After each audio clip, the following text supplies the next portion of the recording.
For 18 months, he carried his daughter's photo in his military vest, believing she was safe at home. For 18 months, he fought in foreign lands, dreaming of the day he'd hold her again. But when he finally returned, the papers said she was dead, while she stood trembling before his eyes, more damage than any war zone he'd ever seen. Thaddeus Walker stepped off the military transport at Fort Bragg, with nothing but a duffel bag and a heart full of anticipation. After 18 months in Afghanistan, every step carried him closer to seeing Seraphina's face light up as she ran into his arms. The Special Operations veteran had seen things that would break most men, but through it all, one image kept him anchored, his 7-year-old daughter's laugh echoing through their small house in Fayetteville. He checked his phone. No missed calls, no texts. Strange, Cordelia, his older sister, usually bombarded him with updates about Seraphina. Maybe she was planning a surprise welcome home party. What Thaddeus didn't know was that 200 miles away, in a cramped apartment above a pawn shop in Richmond, Virginia, Seraphina Walker was learning to be invisible. The 7-year-old had grown thin in ways that had nothing to do with genetics. Her dark hair hung limp and unwashed. The bright green eyes that used to sparkle with curiosity had learned to look down, to avoid contact, to disappear into corners. She spent her days in a windowless room, told again and again that she was dead to the world, that her father would never come back, that no one was looking for a ghost. Dead girls don't make noise, Cordelia would hiss through the locked door. Dead girls don't cry, dead girls don't exist. And slowly, terrifyingly, Seraphina began to believe it. Just 2 years earlier, the Walker house had been filled with laughter and love. Thaddeus would come home from training to find Seraphina waiting by the window, watching for his truck. "Daddy's home," she would shriek, barreling toward him with fearless enthusiasm. He'd scoop her up, spinning her around until she dissolved into giggles. Bedtime was sacred. Every night, Thaddeus would sit on her bed, reading whatever book had captured her imagination. She was remarkably bright, already reading above grade level. "Daddy, why do some people have to go away to keep other people safe?" she'd asked one night. "Because sometimes, little bird, love means protecting people you care about, even when it means being apart," he'd answered, not knowing how prophetic those words would become. Their weekends were adventures, zoo trips, hiking, movie nights with homemade popcorn. Those memories would sustain him through deployment's darkest moments. The call came on a Tuesday. Thaddeus was making breakfast for Seraphina when his commanding officer's voice crackled through the secure line. "Walker, we need you in Afghanistan. High-value target elimination. Your particular skill set is required. You deploy in 72 hours. Thaddeus looked at Seraphina, carefully arranging her cereal into color patterns. The deployment would be 18 months minimum. "Sir, I'm due for rotation out. My daughter, this isn't a request, Sergeant. This is about national security." That night, he had the hardest conversation of his life. "Daddy has to go away again, little bird. But this time, it might be until you're 8 or 9. Her face crumpled. "Will you come back safe?" "I promise. Then I'll wait for you. I'm very good at waiting." If only he had known what that waiting would cost her. Cordelia Walker Hayes had always been the responsible one. At 35, she seemed like the perfect choice to care for Seraphina. Married to a successful contractor, living in a beautiful colonial house in Richmond's West End. "Of course I'll take her," she'd said warmly. "She's family. Marcus and I have been trying for children ourselves. This will be good practice." What Thaddeus didn't know was that Cordelia's perfect life was a lie. Marcus was drowning in gambling debts. Their house was 3 months behind on payments, and Cordelia had been searching for a solution for months. The plan formed slowly. It started with research into military death benefits and life insurance policies. A missing soldier's child, especially one whose father was deployed in classified operations, could disappear into the system without scrutiny. All it would take was the right paperwork, the right connections, and the right story. Within 6 weeks, according to every official database, Seraphina Walker was dead, and the insurance money began flowing into accounts that Cordelia controlled. The transformation wasn't immediate. For the first month, Cordelia sent Thaddeus photos of Seraphina at parks, smiling and supposedly thriving. The photos were real, just older ones from before the plan began. But as the money flowed, Cordelia's true nature emerged. Seraphina couldn't answer when Thaddeus called. She was always sleeping, at school, or playing. The calls became less frequent as Cordelia manipulated schedules and claimed communication issues. Then came restrictions. Seraphina couldn't leave the house, couldn't attend her old school, couldn't have friends over. The room in the basement came next. Temporary, Cordelia claimed. But the new room never materialized. The basement became a prison, and Seraphina became a ghost. "Your father isn't coming back," Cordelia would tell her. "He was killed in action. You're dead too, officially. No one is looking for you because no one knows you exist." For a 7-year-old mind, the logic was devastatingly effective. As months passed, Seraphina's world shrank to an 8-by-10 basement room. A small, high window let in just enough light to distinguish day from night. The floor was concrete, cold even in summer.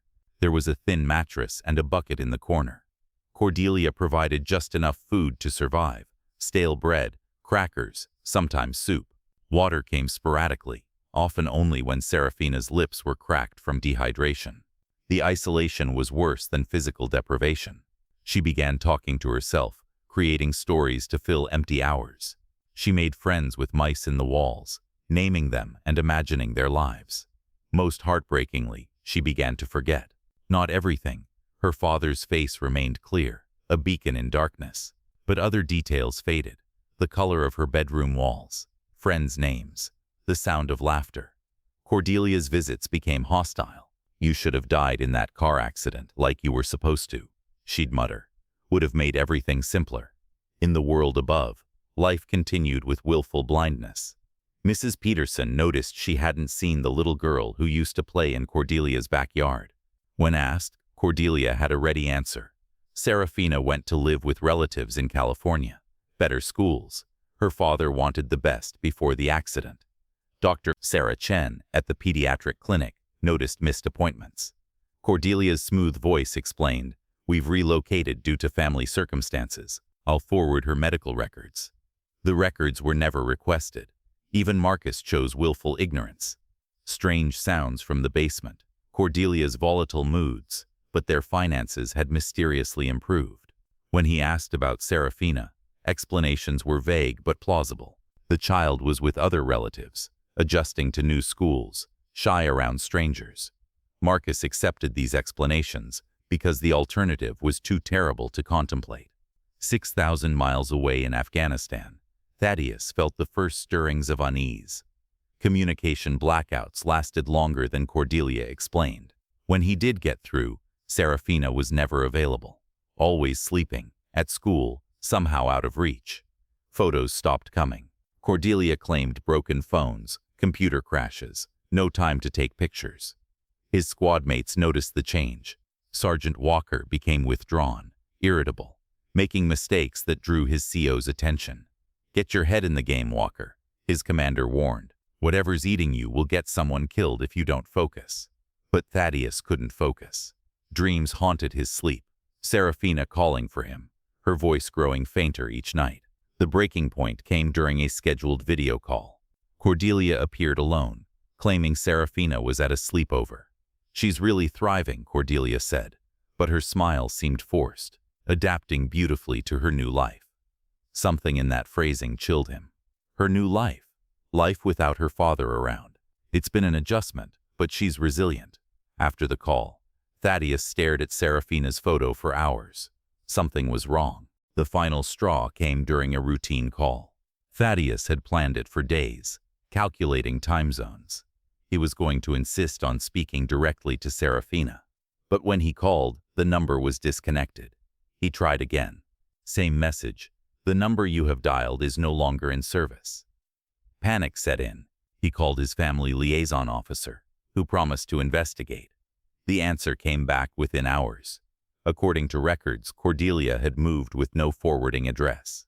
There was no current contact information for Seraphina Walker in any military database. That night, Thaddeus made an impossible decision. He walked into his CO's quarters and submitted a request for emergency leave. "Sir, I need to go home. Something's wrong with my daughter." "Walker, you're in the middle of a classified operation." "Sir, I've served faithfully for 8 years. I've never asked for special treatment. But I'm asking now. I can feel it in my bones. She's in danger. The conviction in his voice convinced his superior. 2 weeks. But if this is a misunderstanding, it won't be, sir. Within 48 hours, Thaddeus was on a transport plane, carrying nothing but his weapon, a duffel bag, and growing certainty that he was racing to save his daughter's life.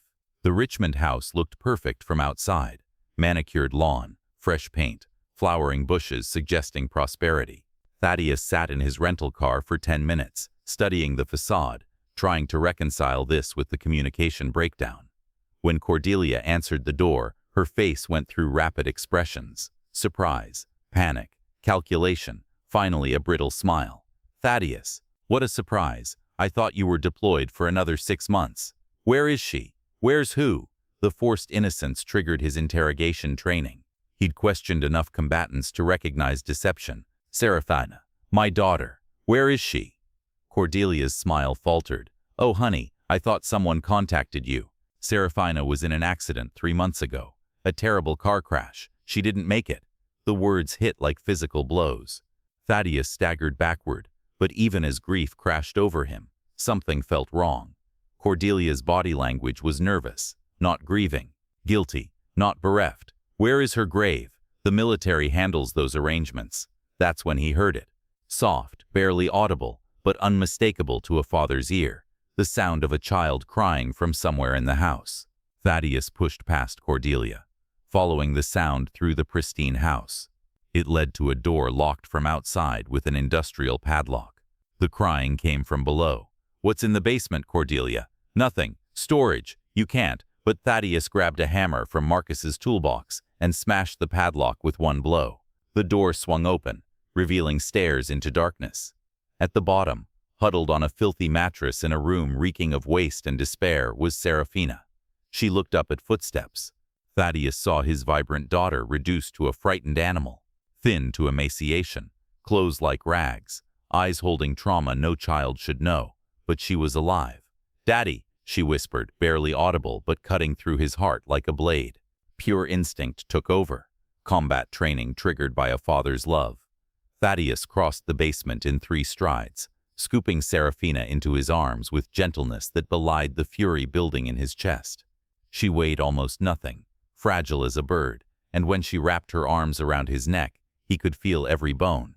"I've got you, little bird," he whispered, using their special name. "Daddy's here. You're safe now." Behind him, Cordelia's voice rose in panic. "You don't understand. She's dead, officially dead. If anyone finds out." Thaddeus turned slowly, his daughter in his arms, and fixed Cordelia with a stare that had made enemy fighters surrender. "If you move from that spot, if you try to leave, if you reach for your phone, I will end you. Do you understand?" The cold promise froze Cordelia in place. This wasn't the gentle brother she remembered. This was a special operations soldier who discovered someone had tortured his child.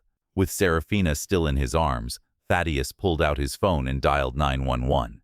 "This is Sergeant Thaddeus Walker, returning from deployment. I need police, FBI, and Child Protective Services at 12047 Elmwood Avenue immediately. I've discovered my daughter, reported dead, imprisoned in a basement. The person responsible is here." When authorities arrived, they found a scene that would haunt experienced investigators for years. The basement contained evidence of prolonged imprisonment: makeshift toilet, moldy food containers, scratch marks where a desperate child had tried to claw to freedom. But the physical evidence was nothing compared to the digital trail on Cordelia's computer. Hundreds of emails detailing the scheme to fake Seraphina's death, communications with corrupt officials, bank records showing fraudulent receipt of death benefits. Most damning, audio recordings of Cordelia threatening to dispose of Seraphina if discovered. She was planning to kill her. FBI agent Martinez explained hours later at the hospital. "Evidence suggests your sister was keeping your daughter alive, only until she could access all financial benefits, then stage a second accident to cover tracks permanently. Medical examination revealed malnutrition, dehydration, muscle atrophy, severe psychological trauma. Dr. Patricia Williams estimated Seraphina had lost nearly 30 pounds during imprisonment. She'll need extensive physical therapy," Dr. Williams explained, "but psychological damage will take much longer. Children experiencing this trauma often suffer PTSD, attachment disorders, severe trust issues. Seraphina had refused to let go of Thaddeus since he'd found her, even sedated for procedures. She kept one hand wrapped around his finger, unconsciously terrified he might disappear again. The legal battle was complex and far-reaching. Cordelia faced kidnapping, child abuse, fraud, conspiracy, and attempted murder charges. Her crimes involved multiple agencies, requiring federal investigation that uncovered corruption at several government levels. Officials who processed false documents were arrested. The attorney who structured financial fraud was disbarred and charged. Child Protective Services workers who buried reports were fired and prosecuted. But Thaddeus's fight went beyond prosecuting criminals. He had to prove his daughter was alive, reverse her official death record, and regain custody of a child who, according to government, didn't exist. The irony is staggering, his attorney Rebecca Chen explained. Your daughter was kidnapped and tortured, but because the perpetrator convinced the system she was dead, we must prove she's alive before seeking justice. The case attracted national attention, particularly from military advocacy groups outraged that a deployed soldier's child could disappear from official oversight. It became a rallying cry for military family protection reforms. Throughout proceedings, Thaddeus focused on Seraphina's recovery. He took medical discharge to become her full-time caregiver, learning to navigate trauma therapy and childhood PTSD treatment. As news spread, support poured from unexpected sources. Veterans organizations established legal defense funds. Military families shared their bureaucratic nightmare stories. Child welfare advocates used the case to push for stronger protections. The story resonated with military parents who understood the impossible choice between duty and family. The trust placed in others during deployment. Donations flooded in money, toys, books, letters of support, friendship offers for when Seraphina was ready. Dr. Amanda Foster, a childhood trauma specialist who'd worked with refugees and trafficking victims, volunteered her services.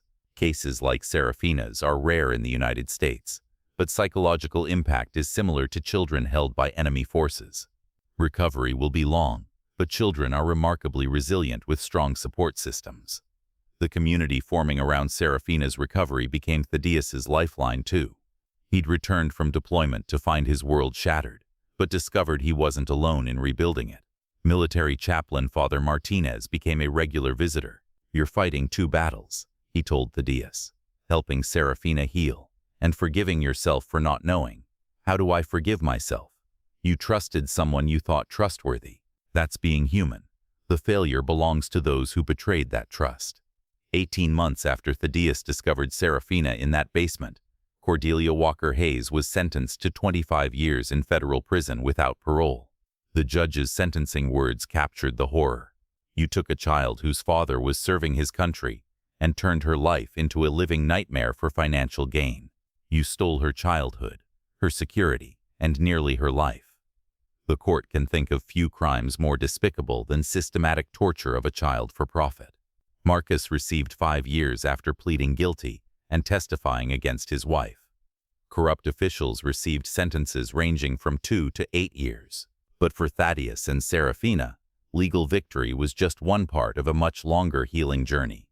Financial settlements provided enough for Seraphina's long-term care and education, but no money could erase her suffering. Real victory was measured in smaller milestones. The first night sleeping without nightmares. The first genuine laugh at something silly. The first day brave enough to play with other children. The case led to significant policy changes. New protocols for verifying military-dependent deaths. Strengthened oversight for death benefit disbursements. New protections for deployed military personnel's children. Seraphina's suffering led to changes protecting other children. Rebecca Chen reflected. That doesn't diminish what she endured, but means her pain wasn't meaningless. 2 years after rescue, Seraphina was a different child. Not the carefree 7-year-old from before, but not the broken creature Thaddeus found in that basement either. She was 9 now, attending specialized school for trauma survivors. She had friends, carefully chosen playmates, whose families understood her background and were patient with occasional flashbacks and trust issues. Nightmares still came sometimes, triggered by unexpected events, car backfiring like slamming doors, mildew smell recalling the basement, raised voices sending her hiding in closets. But there were good days too. Days curled up reading with Thaddeus like before. Days laughing so hard at cartoons she'd fall off the couch. Days talking about becoming a doctor to help other hurt children. She won't be exactly who she was before, Dr. Foster explained during regular check-ins. Trauma changes people, even children. But she's developing new strengths, new resilience. She's learning she survived something terrible, and that makes her stronger than she knows. Thaddeus had changed too. The military man who once solved problems with force had learned patience, gentleness, and vigilance that came from knowing how quickly safety could turn dangerous. He'd started speaking at military events about family protection during deployments, testified before Congress about oversight needs, and advocated for other parents navigating childhood trauma recovery. "I can't change what happened to Seraphina," he told one audience of military families, "but I can make sure that what we learned from her suffering helps protect other children. That's how we honor what she survived." Today, Seraphina Walker is 12 years old. She's an honor student who loves marine biology and wants to study oceanography in college. She still has bad days, still sometimes wakes up afraid, still flinches when strangers try to touch her without warning. But she also has something that was nearly stolen from her: hope. "I want people to know that kids like me can get better," she said during a rare interview for a documentary about military family advocacy. "It takes a long time, and it's really hard sometimes, but we can get better. And I want other kids to know that if something bad is happening to them, they should never stop hoping that someone will come to help them." The case that began with a father's return from war and the impossible discovery that his daughter was both dead and alive became a watershed moment for military family protection. New laws, new oversight procedures, and new support systems emerged from the ashes of one family's nightmare. But perhaps the most important message comes from Thaddeus himself, speaking to military parents preparing for deployment. Trust your instincts. Stay connected with your children, even when communication is difficult. Ask questions when something feels wrong, and remember that no mission, no matter how important, is worth losing your child to the monsters who hide behind smiles and family connections. The story of Seraphina Walker is a reminder that evil can wear familiar faces, that bureaucratic systems can be corrupted, and that sometimes the people we trust most are the ones capable of the greatest betrayal. But it's also a story of love conquering unimaginable darkness, of a father's instinct proving stronger than official documents, and of a child's resilience in the face of human cruelty. Most importantly, to protect the children of those who serve our country, to question systems that fail to protect the vulnerable, and to never ever stop fighting for justice when a child's life hangs in the balance. Because sometimes the difference between life and death, between hope and despair, between salvation and destruction, is simply having someone who refuses to give up, someone who will cross oceans and challenge systems and risk everything to bring a lost child home. In Seraphina's case, that someone was her father. For other children still waiting in their own basements, still trapped in their own bureaucratic nightmares, still hoping that someone, somewhere, is looking for them, that someone might be you.